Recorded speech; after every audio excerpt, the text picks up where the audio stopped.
Good morning, everybody. Thank you very much for joining us today. Welcome to our introduction to room revenue metrics. And I am Catherine Gashie, the founder and managing director of Barefoot Consultancy. Together with me is Frida. Frida, why don't you say hello? Hello, everyone. I hope Hi. all of you are keeping safe. Yes. And you've been well since our last webinar. Yeah, hi. I would like to welcome you all to our revenue metrics webinar. Karibuni sana. We hope it's going to be an interesting session, an educative, a refresher for a number of you. Yeah, we hope you'll enjoy. Thanks. Excellent. Karibu. Thank you for that, Frida. So we're going to now move into the presentation. Just a bit of some few ground rules. In case it's a very burning issue, you can also put it in the chat. If not, post your questions in the chat and then we'll answer it at the end. If you have an urgent matter and you want us to attend to it, maybe you can raise your hand. Otherwise, we'll try and go through all the metrics that we have shortlisted for today and then answer the questions at the end. So let's get into it. Okay, conveniently, great. I don't know whether the screen has changed on your end. 1 second. Trust technology not to work when you need it to work. Finally. I hope you can all see that the legacy definition. Great. So this definition, everybody knows about it. Revenue management is selling the right product to the right customer at the right time, for the right price, through the right channel, and in the right manner. I mean, nothing is more so important right now, especially with Corona. Yes, before it was, but right now, so at the end of the day, we need to know what revenue management is. Revenue management is the disciplined analysis of data. What information do we have out there that can help us make decisions to predict the behavior from the market, right? Did these people want to have only a cup of tea? Did they want to stay in the hotel? What rates are they able to pay? How do we mix the different products that we have? We have clients that have had their hotel rooms converted into private bars because people want to drink, but the restaurant was closed. So how do we mix the products that we have at what price to get the money at the end of the day? Because we need to maximize revenue from the spaces that we have and the time that we have. In revenue management, at least in revenue management say that a hotel room is more perishable than sukuma wiki. Sukuma wiki, you can put it in something, put it in the fridge, cook it 2-3 days later. When the time passes for the consumption of a hospitality product, you will never get back that time. So how do we mix and match the prices for the revenue that we need to make from the various spaces that we have? In Corona, every single space has an ability to make money. We just need to know how to convert that space, right? A hotel room has a bed, yes, but a hotel room is actually 4 walls with a bathroom. Other places you have 4 walls with a bathroom, an office. Who says we can't make a hotel room into an office space for a limited period of time where we would have had a dead inventory not being utilized, right? Things like that, helping us think outside the box, but we are definitely using our boxes at the same time. So the reason why we've done this webinar is because the use of revenue metrics determines the effectiveness and efficiency of the revenue management process. And we are here because we love revenue management and we know that numbers speak. So with that, I'm going to hand over to Frida to do the first couple of metrics. Frida, over to you.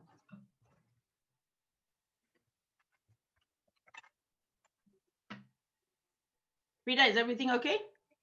Yes. Hi, everyone. Again, I'll dive immediately into the metrics that you're going to cover today. And the first metric we're going to look at is the total available rooms. Just as the name says, this is like the most basic metric in the hotel when measuring performance. It's just the actual rooms that you have for sale in your hotel. And you get it by deducting the out of order rooms, mainly which are usually rooms which are undergoing maintenance, deducting those rooms from your total rooms in the hotel. So these total available rooms are key as a revenue manager because you need to track the correct inventory. They really aid in tracking the correct inventory as well as managing your inventory.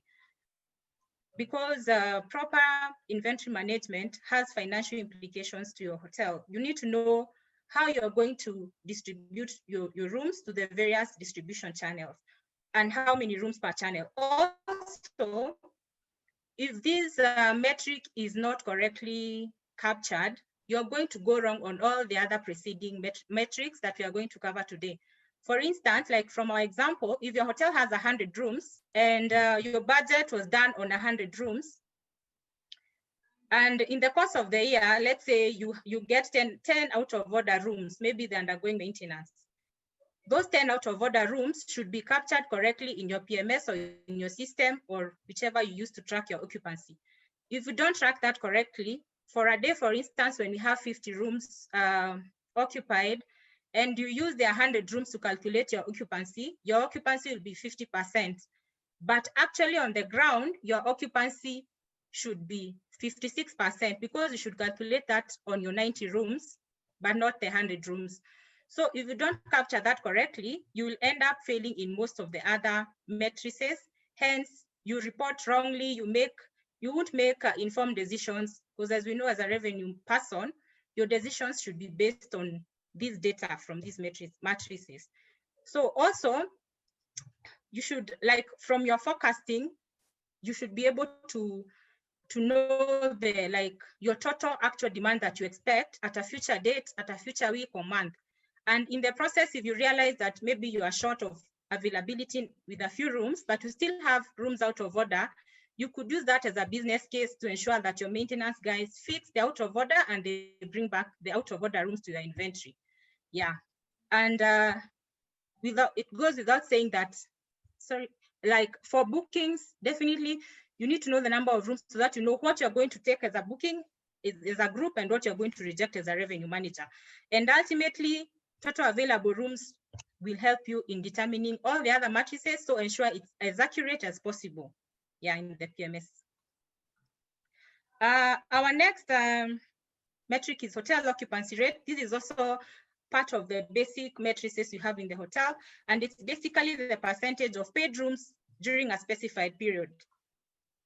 So occupancy is very critical and very important as much as it's basic, because your forecasted occupancy has a lot of impact on your operational costs. Like for instance, if you're expecting a number of business, like an amount of business in the future, you should be able to communicate that clearly and forecast accordingly so that you can adjust your operations costs. Because in many instances, you may need to adjust your staffing in different departments. If it's housekeeping, you may need to get casuals in your F&B if they are having any food offering like breakfast, yeah, and such like things. Also, another very short way of determining your occupancy is by getting your RevPAR, you divide it by ADR. Yeah, other than the operational cost and staff, your occupancy is also a basic benchmark with your competitors. We'll cover that in another metric as we go on, called MPI. Next. Thank you for that, Frida. So I just want to also emphasize that as a revenue manager, you really need to clean up your books to ensure that your occupancy is correct, as well as when you're forecasting, we all know you have your plus or minus 5% accuracy. Some organizations need you to be 3%. Surprisingly with us, one of our clients, when we were doing this for them earlier this year in around June, we achieved it was a plus 1% variance in our forecast because we had a very big degree of certainty. I know there's a big challenge with revenue managers complaining that they can't forecast. It's very difficult, but we have to be the champions for this in the hotel, more so now than ever before. We have owners, we have investors that are so particular, and every single day they want even more information of how the business is going. So as a revenue manager, we have to be able to placate them by giving them knowledge and information, and how we get intimate with our figures is going to be very important. So another metric that we have is the average daily rate or the average room rate. The ADR is the amount paid for the rooms sold for the day, right? The amount of money received. So with the room revenue, you need to, for ADR, it's a room revenue divided by the number of rooms sold, right? You need to know how many rooms you're selling. You're not going to use your complimentary rooms in this calculation, right? There are some people who decide to add those, but they're not actually rooms sold where money was transacted. So an ADR can also be translated into an average room rate. The difference being that an average room rate covers a period of time longer than a day. It can be a week, it can be in your budget where you're seeing a month, you're seeing the year. It's a cumulative effect. With the ADR, it's on a per day basis. And what does this do? It gives you a snapshot of how effective your pricing strategy is. It shows whether or not the mix of business that you brought in is sound and able to maximize the total potential for the property at that time. And as you'll see later on, your average rate will also impact how you're doing versus your competitors. But there's going to be something that we're going to bring in as well. It's not just that you have an average rate or that you've brought in rooms, it's how and where you've gotten that business from that's very important. And remember, your ADR does not include comp rooms and revenue from F&B and MOD. So it doesn't show the complete ability of the revenue that was generated from that room. So RevPAR is everybody's go-to. And it demonstrates at the end of the day how well you managed your inventory and the rates in order to generate revenue for every room that is available for sale. How do you calculate your RevPAR?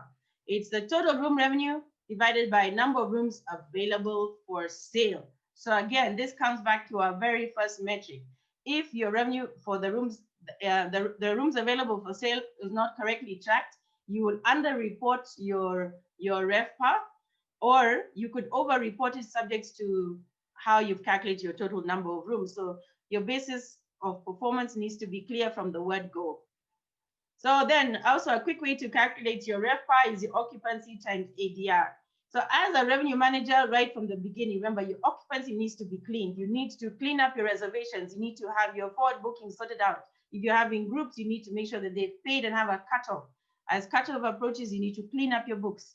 On the day for the day, you'll see later on, we'll talk about things like the no-shows. You need to be very clear on so many parameters of the revenue manager to make sure that when you're giving a report of the status of the business, it's true. So remember, the RevPAR gives you your room performance. But what I was saying earlier about your ADR and the rest, right? And where the business comes from, RevPAR will not factor in the cost of distribution and other revenue that has been created because of somebody occupying or for this money that was brought into your property. So you will use it to compare your RDI with your competitors, but you have to remember, you could have a high RGI, but then what about the costs? So we'll talk about that in a few minutes. So going into the net RevPAR, revenue per available room. Frida, over to you. Yeah, the net revenue per available room and RevPAR, this is a build-up from RevPAR. Since unlike RevPAR, these facts in the distribution costs from the various distribution channels like OTAs, GDS, and the like. And you get in RevPAR by getting the total revenue, total room revenue, and deducting distribution of costs and dividing by the number of rooms available.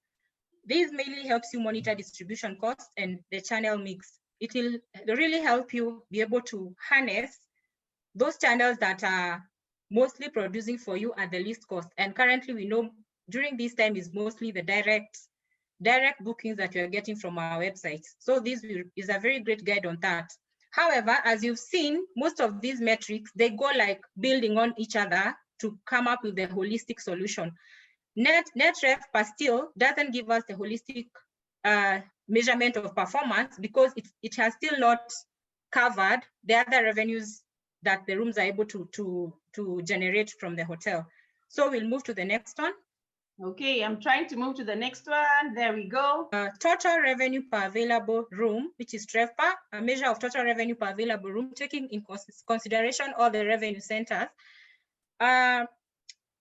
This gives us a preview of revenues from all the other departments and shows how each room, how the rooms can generate that revenue.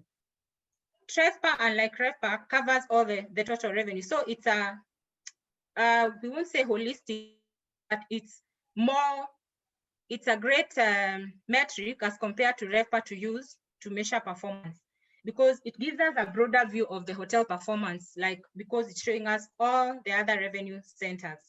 So TRevPAR, as great as it is, it doesn't factor in the operational cost involved in producing revenues like for F&B, MOD, even the room revenues, distribution, like distribution costs. It doesn't bring in all those aspects. However, especially for properties like that have all-inclusive rates, you can use TrevPAR to benchmark against like your performance against these other properties that have an all-inclusive offering, like all-inclusive packages. Yeah, so to cover that gap, if you want a holistic measurement of your performance, you need to move now to GOPAR, which is gross operating profit per available room, because it looks at all revenues across all streams and considering all the costs, operational costs, distribution costs, all those sorts of costs involved with generating revenues. And you get it by getting your gross operating profit, that is total revenue minus all the costs, you divide by rooms available for sale. This is a snapshot of total performance of your property, and it's very important to everyone, from the directors, the investors, everyone in the hotel. And it involves everyone, like everyone has to have the right strategies for GOPAR, like for you to have a healthy gross operating profit and not a loss. Like as you come up with your pricing strategies, the F&B people also need to know how much they need to charge per cover and such like things. The housekeepers also need to know how they are going to like manage their costs, because you could be working so hard to get all the revenues, but someone somewhere is like incurring all the costs. So this is a holistic, it's everyone's affair in the hotel to ensure that GOPAR is like at its best. Okay, thank you. So I think when you look at GOPAR, as Frida has said, revenue management cannot just be one individual or one department. The whole hotel has to develop a revenue management culture.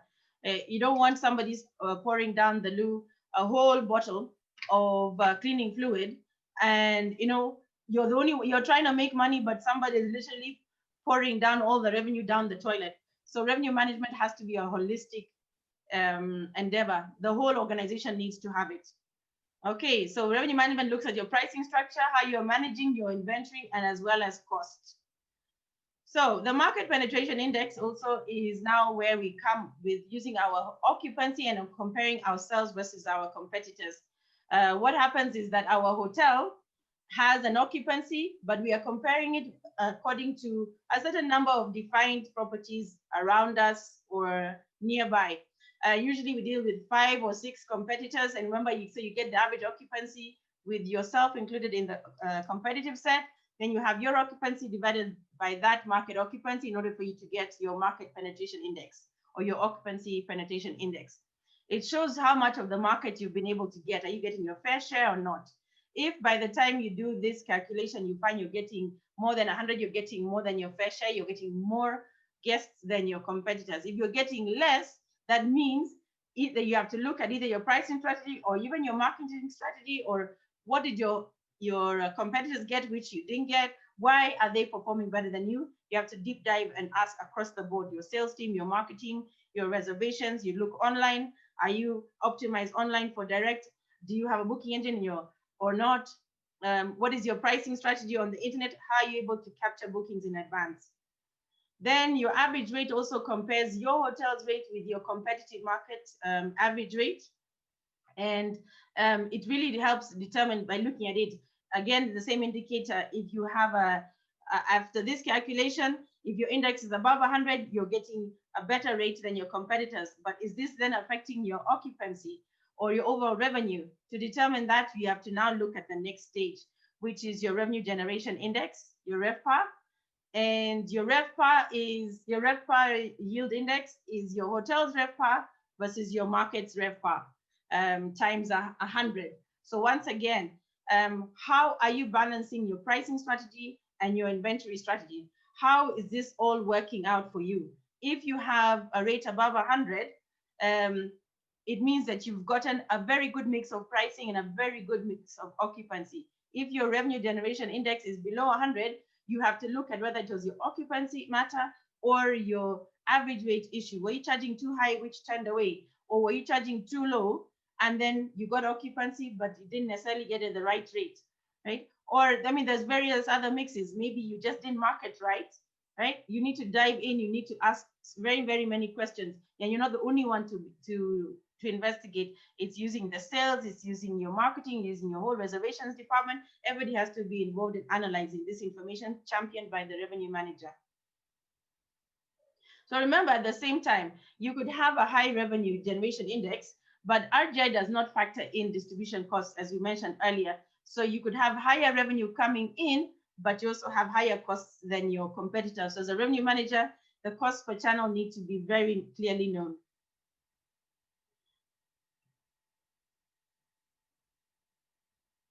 So when we look at this next slide, it is the average length of stay. Frida, over to you. Yeah, average length of stay basically is the period that your guests stay with you. And this can vary depending on your property. If it's a resort, a city property, a lodge, they vary in terms of the length of stay. You'll find that most city properties, a number of them have a shorter length of stay compared to some of the resorts, for instance. And these also, apart from the property type, the length of stay also is not fixed. It varies as per the seasons. In most of these hotels, resorts, lodges, because for instance, if you have a lodge in the Mara and it's that time of migration, the peak season, you expect the length of stay to be a bit longer. Same for the resorts. Most holiday seasons, the length of stay is longer as compared to these other seasons. Looking at also extended stay, like this time, the extended stay has become very common nowadays. The apartment hotels, because of privacy and space and everything. For extended stay, their length of stay is longer than most of the other hotels, like resorts, lodge. Like you expect maybe a hotel in Nairobi to have a length of stay of 2 to 4 nights, depending on what is happening in town. A resort maybe 2 to 5 or 2 to 6, depending on the season and what is happening. The average length of stay, you get this by getting the total occupied room nights, you divide by the total number of bookings that you have. As a revenue manager, why is it important to track this metric? This metric is key because one of the main things that we do to maximize revenue is coming up with the right pricing strategies.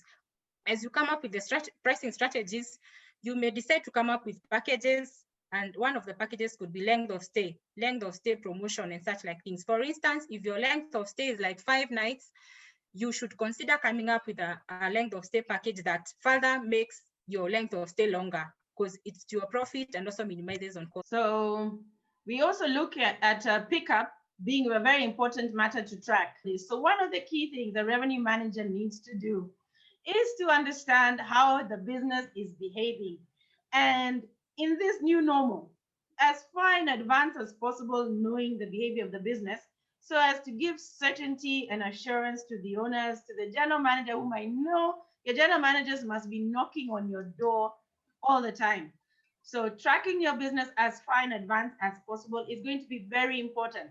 Like I was saying here, so this particular pickup is an example of a property that had reached April, for example, where April you closed at 40%. But when we started tracking the business in January, January had 20% on books for April. So now somebody can say that between January and April, there was 20 points pickup. For February, we go up one. In January, and February was opening at 40%. February closed at 60%. So it means that there was an actual pickup of also, again, 20 points. But in the case of February, the 20-point pickup was only in the space of the weeks in February. So as a revenue manager, you need to know which day that picked up. And then you go even a step lower. Which segment brought in that business? Which week by which segment brought in that business, right? And how you do that, an example is like the next picture that I'm going to show you. This, the daily pickup, where you can see that you have this is an example of some segments. You have your corporate, leisure, UN, government, you name it. What did you actually pick up? What were you having on your books at the first of that particular month, whether it's January or whichever, right? What was the average rate? Then you look at what business is picking up on which day by segment. And at the end of that particular defined period of time, it could be the end of the week, it could be at the end of the month, how many room nights did you actually pick? And what segment brought in, as well as what average rate was it coming in at? And then one can see, okay, now when we see that we picked up the 156 points, it made the hotel close at at X amount of occupancy. And how we did it was this. Then as a revenue manager, you have to question. You had X number of corporates coming in at a rate of 106. So there was 527 rooms brought in over whichever period of time. This was like over those 4 days at 106. But is that the right mix of business? You have a lot of government that came in. Their rate is 90. Is there no way to have gotten a higher rate? Or what is the total value of the revenue available per guest that's going to come from government? If they're also going to have conferencing, that conferencing revenue is there. Government might have the ability to also spend on F&B. So whereas we have the daily pickup for the physical rate, we need to ask various questions. Apart from how much extra cash you're going to get, is which channel brought in these corporates as well? Because if it ends up being very expensive in the way all of this business came in, if they came in, for example, a third party, an OTA, when you're looking at a rate, and let's say the leisure came through the OTAs, and you're thinking leisure is fantastic, 150, but at 150, you have to remove the OTA commissions. You have to then remove your taxes and the rest. So you might find that the leisure group is producing the same amount as corporate. So as a revenue manager, you have to question where this business is coming from and how much it's going to cost the company, the hotel. So we looked at lead time, knowing how far your business is coming in. And remember, for the pickup, convert it into a booking curve so you can see a visual presentation of how far in advance your bookings are coming in, and then do a comparison with, even if it's the previous month. I know last year is not going to be a real way of analyzing, but right now in Corona, our timelines are very short, but we have to be thinking way into the future. Because, okay, so the notional rate, we mentioned it by day, by period, by segment, right? We also looked at the wash factor. Clean your books. Please, for goodness sake, as a revenue manager, you have to stand by everything that you say. It needs to be known that you are in control of what is on the books.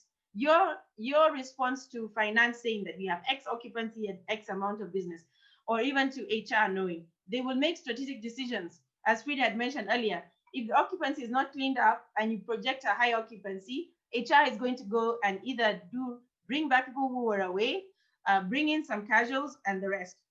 But if that business does not materialize, you have incurred a huge cost to the organization. So there's a huge burden on revenue managers at the moment, but I know we can do this. So we are almost done with the presentation. So please bear with us for a few more minutes. Frida, over to you. Yeah.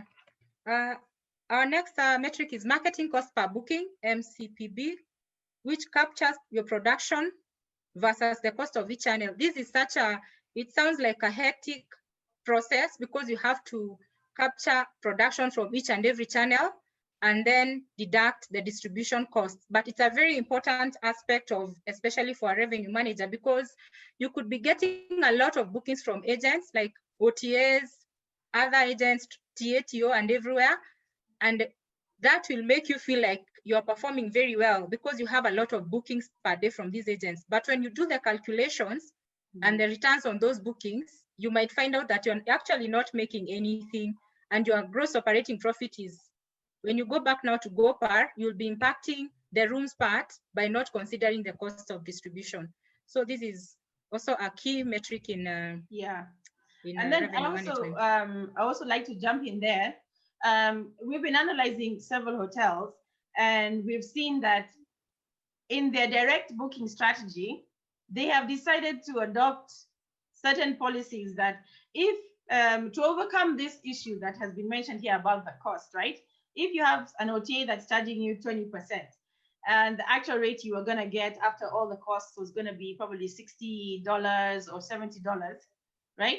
We have found that several hotels are now putting that $60 and that $70 rate directly on their website. But what they're forgetting is that by putting this low rate, you're actually destroying your brand equity and moving the hotel from being the 4-star rated property to down into a 2 or 3-star pricing visually. Yes, I know it is directly on your website, but you're actually affecting the brand image and the value that your clients are actually perceiving you at. When you try and increase your rates later on, it's going to take you a significant amount of time to increase your rates. So when you're looking at your direct strategies and you're looking at your costs and all the rest, you shouldn't just go and destroy your brand or give heavily discounted rates just because you're saying it's going to be directly on my website, and then my only cost is going to be, I don't know, 3% or whatever it is. You still have to maintain your brand integrity in your pricing strategy so that you maximize the amount of revenue that you can actually get. And in many cases, a discounted rate is not going to actually be a main driver of a client coming to choosing to stay with you. There are very many other activities. So if you're able to have a certain rate and then package value adds as well, so that the rate becomes attractive, rather than you destroying your brand and dropping your rates, one needs to be very, very careful on how you're doing this. You cannot use an OTA strategy through the brand. It's counterproductive and it will take years for your property to recover from that sort of pricing strategy. Okay, so I know we've gone probably a bit fast. Here's a summary of the metrics that we talked about. And I just wanted to say quickly that as Barefoot Consultancy, we do have very many revenue management packages. We have 3 packages that we've already created, but we can tailor make in-house and outsourced services. And well, you should just get in touch with us for complimentary revenue management consultation as well. Everybody here, please reach out, and we'll be very willing to discuss further with you about the revenue requirements for your properties. And then who knows, we can see from there how to move forward. So I think at this point, I'd like to open up the chat. And in case you have any questions, please post them in the chat so that we can answer them right now. I'll give you a few minutes to post the questions.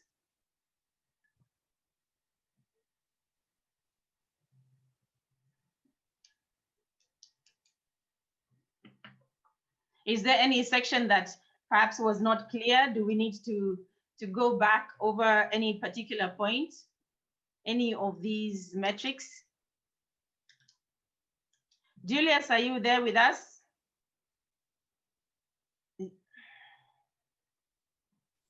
Yes, okay. I am. Yes. Did you have any questions? I know perhaps we probably went a bit fast through some areas. Did you want us to discuss anything else? Noni, anything you want to say? You can unmute your mics in case of writing. You can ask the question and we can just talk about it in case. Yeah, I wanted to know more about the pickup.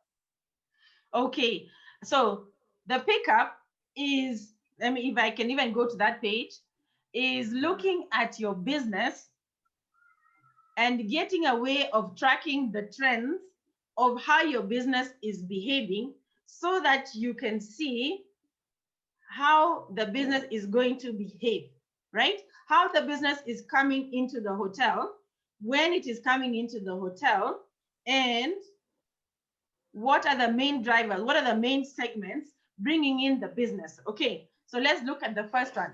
So in this pickup chart, this hotel closed January at 65. And because this particular chart is looking at the hotel taken in April, you can see that January closed at 65, February closed at 60, and March closed at 65. And then April is at 40.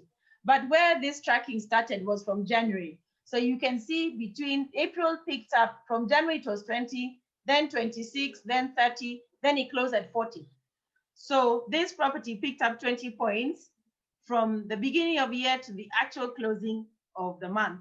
And that behavior can be an indication of whether the business has this particular trend. So again, also May, look, you can see May in January had 25, yeah?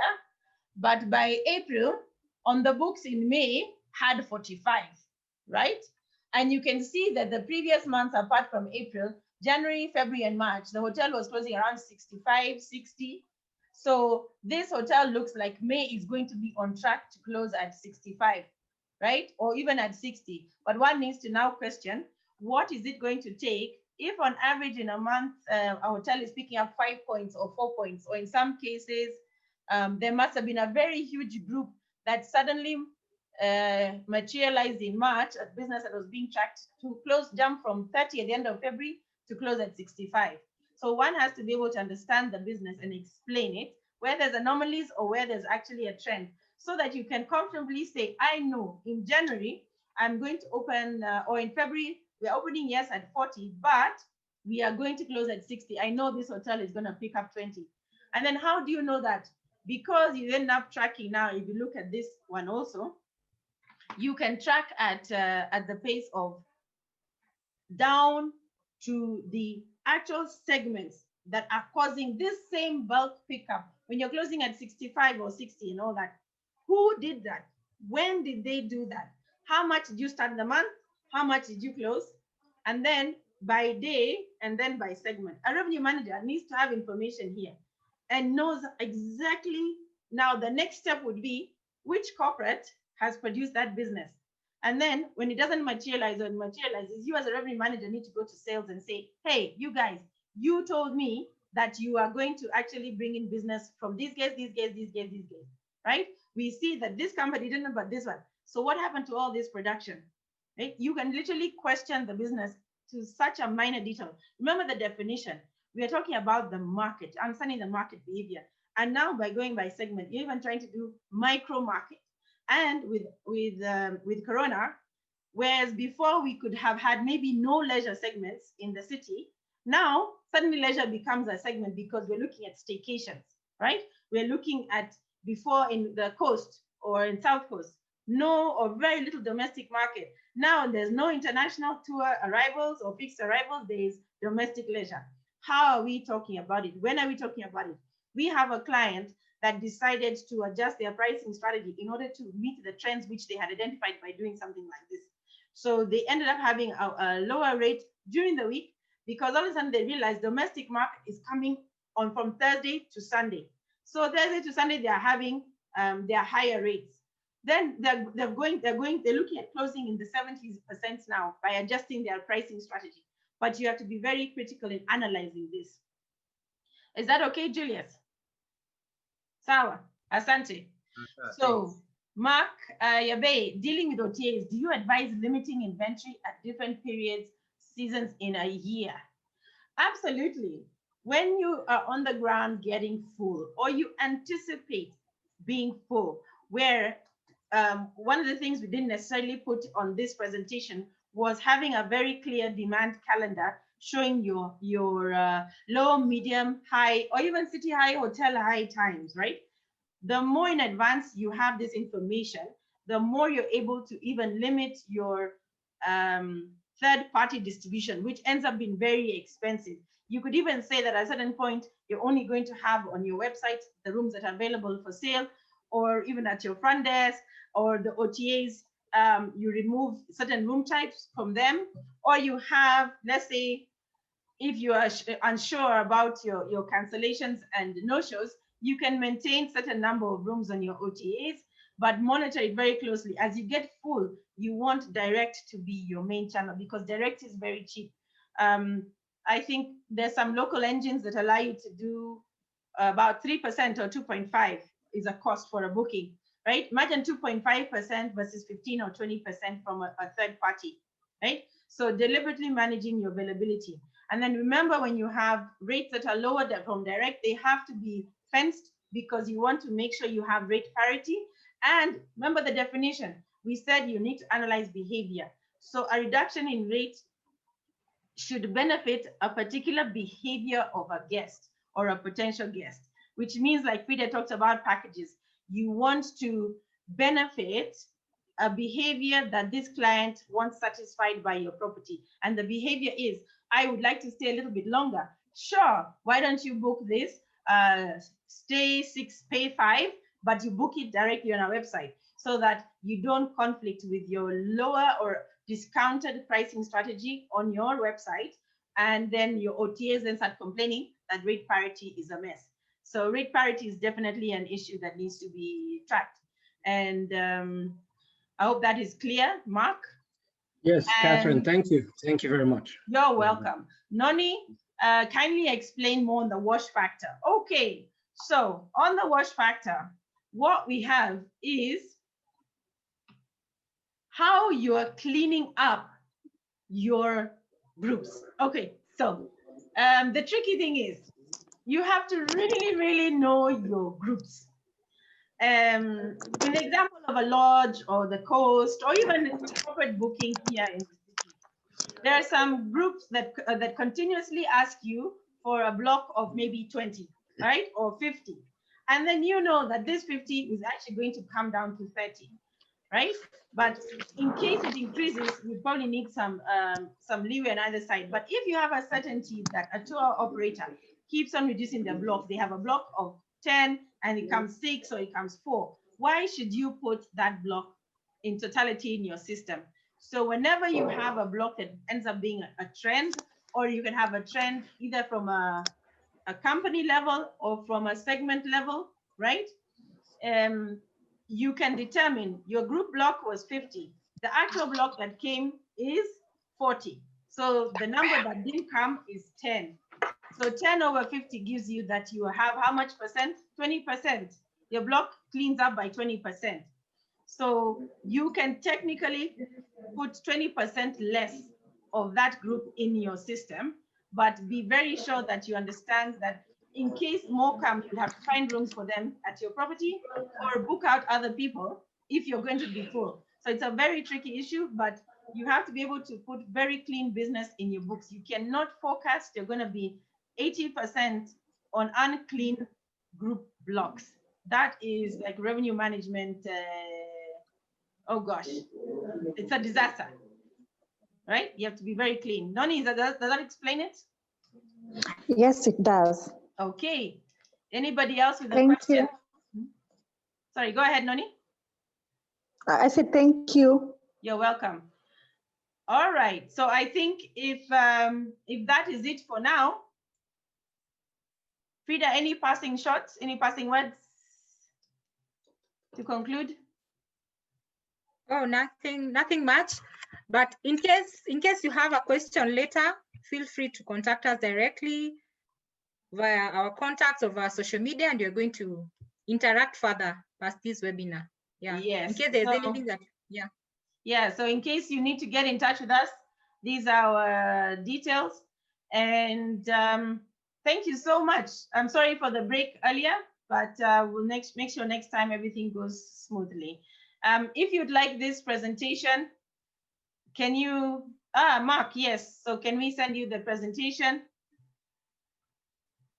All right, so the recording, we're going to try and make sure we send the recording.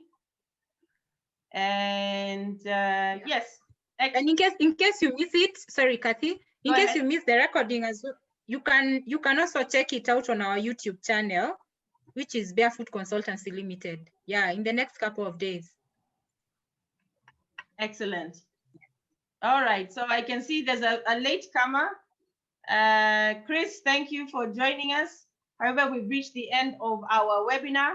We are going to be sharing as much of it as possible. If you would like to have any further discussions with us, or even having a brainstorming, a revenue management consultancy, you can reach out to us. Those are our contact details. We'd definitely like to support the growth of revenue management as a whole.